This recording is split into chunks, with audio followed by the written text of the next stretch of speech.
Welcome to this episode of Chattin with Staxx. I'm your host, Bill Staxx, and today I got Scott, Skidz, Alford. What's How up, you man? doing, dude? How's it going, brother? Skidz, right? Skidz is correct. So how you doing, man? I'm doing much better now.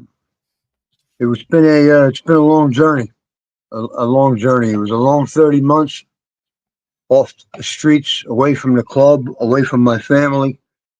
It's good to be home, back in the city of brotherly love, where I belong. And lesson learned: you can't trust these dudes, man. These people that are running this country, they make club life look more legit than anybody I've ever seen. They are, without a doubt, the largest organized crime syndicate in the United States. Has to be our local government. This was a real mind trip, man, and I'm happy to be able to tell the story, especially with yourself. You know, the Fox News special I did. There was a lot of things edited out of that because they couldn't get anybody to answer, obviously, on the behalf of the state. But we're gonna get there with it. They got a 3-part series coming up of investigative journalism to look into this and find out why the state attorney general has yet to do anything. But we think that's about to change very, very soon. So where does your story start? Where were you born and raised? I'm born and raised in Morris Plains, New Jersey, a small town with about 3 traffic lights. And I came up in that town. I lived there, I guess, until I was about 23 years old. And I kind of outgrew it. I was raised by a single mom and an older sister. And at a very young age, I started riding mini bikes. And one day, a guy with a local club saw me raising hell and pointed me in a direction. And it kind of took. You know, motorcycles became that missing part of my life. Not having a father was a tough situation, especially we're talking about the 70s, man. It wasn't as accepted as it was today. I was the only kid in that little town that didn't have a dad, and that was an effect on me. You know, local cops would always blame, certain things on me at age of 8 years old because they didn't have to answer my dad, and there was nobody there to defend me. So at some point or another, I don't know when it was in my teens, I just I took to this way of life, and it's been a natural part of me ever since. When did you first get, so you said he brung you around motorcycle clubs, well, when did you first get introduced to the Pagans? I'm gonna say that would have been in the 90s. I was with a club that went by the name of, a very small club, Revolution Riders, and it was just a startup thing that we started, and they were quickly absorbed into the Pagans. And at the time, I was on county probation. I can't even remember for what at the time. Something stupid, I'm sure. One of my very best friends, Diego Vega, he went on to become a pagan, and if it wasn't his first day, I'm going to tell you it was his first week. He was killed in a gunfight in Hackettstown, New Jersey. And that's something that will always stay with me. A piece of Diego always stays with me. You know, he was a young kid, a mechanic. He was younger than I was. And I believe he might have been 24 or 26 when he was gunned down at an event. Why didn't you join the Pagans when they all absorbed into the Pagans? How come you didn't go? I was on a probation situation with the state of New Jersey, and it would have violated me. And then I kind of lost interest for a little bit. I had a son, and I was always closely associated, always in the background, always at the parties when I could be. But there was a time in my life when work and family, obviously, and still is, number one for me. I have one son, and now I have 2 beautiful grandsons from him. And that son was everything to me. So I kind of did my best to stay out of trouble and stay away from that life. The reason why you didn't go into the Pagans is because you were on probation, but you were always around these people. Did you always associate with them? And that was the major big motorcycle club at the time in Philadelphia, right? Yeah, it was New Jersey and Philadelphia area. this has always been pagan headquarters. No matter what you hear about, everything and going on down in Maryland and where it started at, we've always been the stronghold. Was right here in Philadelphia. And once some things changed in my life, I became more of a single father, and my son got to a mature age where he was taking care of himself. That's when I had found myself with the time. If I can't give my full time to something, especially as important as a motorcycle club, then, there's no sense doing it if you can't do it all the way. So once I knew that they were okay with it, they understood what it was, and it was going to take a great portion of my time and energy, I was more comfortable to do it. I started with, as a matter of fact, once again, I was on federal probation, and I only had limited resources as to what I could get involved in. At the time, we're talking about would have been the late I don't know, 2010. There was a weakness here in Philadelphia with the Pagans, and it got worse. They were disappearing. It was a dying thing in the Philadelphia area.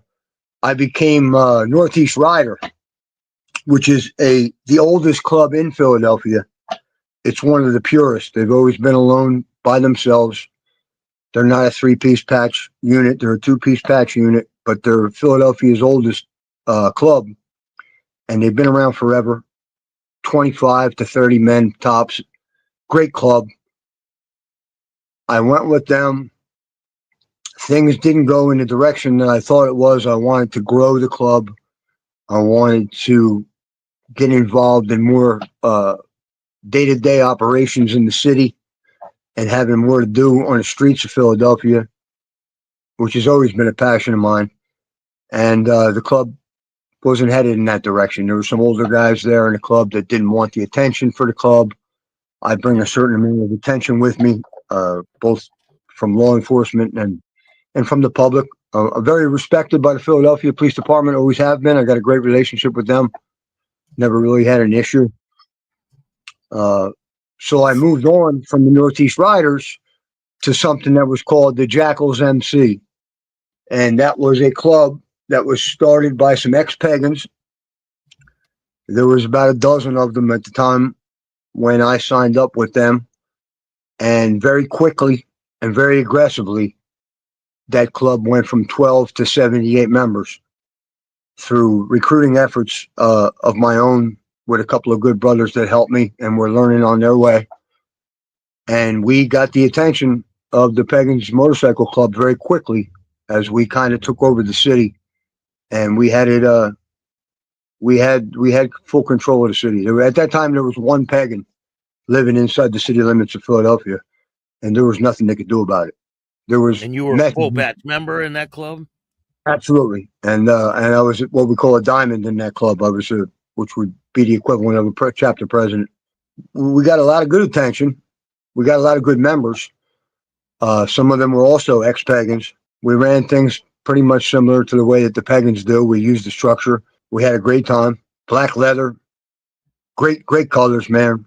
It was one of the saddest things to ever let go of, because at the time when I was recruiting to build this club and to keep it as a forever kind of thing, one of the actual founding members had already made some backdoor deals with the Pagans, and he was kind of using it more as a commercial for his career.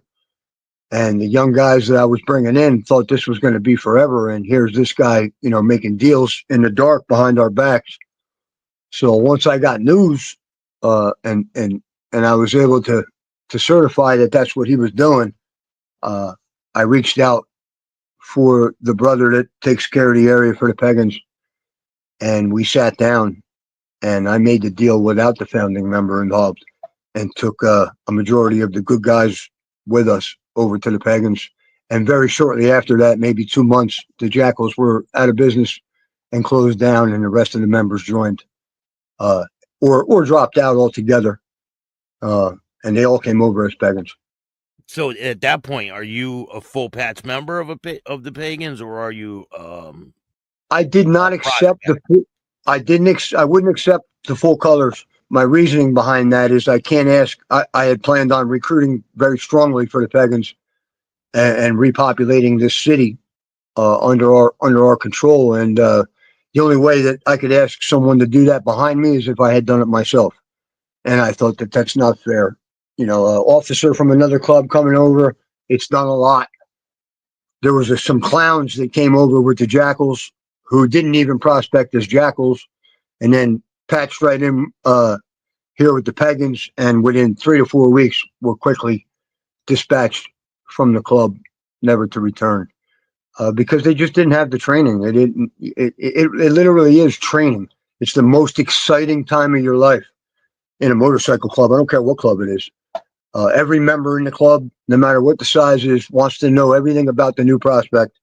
You're going to spend quality time with those brothers. You're going to learn from those brothers, and then once you get your colors, nobody really cares who you are anymore. You just become a regular guy at the corporation. A lot of guys will agree with me, I think, on that. The prospect years or months. I did 4 months to the day as a Pagan prospect. A lot of it was repetitive stuff that I had already known, but there's nothing wrong with sharpening on that and learning the way that, you know, when you say the Pagan brand here in Pennsylvania could be night and day difference from what they're doing in Florida. And that's all on how people are raised and how areas are run, and you know, and how you have to move and who your competition is, and that's something that you just take trial and error wherever you wind up at and wherever you go. But quickly, So they're not in unison. Like they're not like they don't have a no, certain foundation of what they do all over the country. I wouldn't call it a carbon copy. What I will say for this organization is that if a brother in Maine is having issues, you can guarantee if those issues warrant it, the nation is coming to help. And I notice from what I understand and what I've witnessed with other clubs, that's not exactly the case. You know, there could be a chapter of Hell's Angels is where I've heard it the most because of the rapid expansion. There's chapters working independently of one another that they don't care that that chapter might be struggling or having a problem with an enemy or having a problem with anything. You know, it That's could be what just happened in Pennsylvania. That's what happened yeah, in Philadelphia with the Angels. yeah. It literally becomes a that's not our problem, and I got to shake my head at that. You know, and a long list of things I shake my head about in that direction. I don't understand it. You know, No, it's not a McDonald's franchise. It's a brotherhood. It's a family. It's a unit, and that's why that rapid expansion it just doesn't suit me. I don't like it. now, what did you think of when they had the Angels in Philadelphia?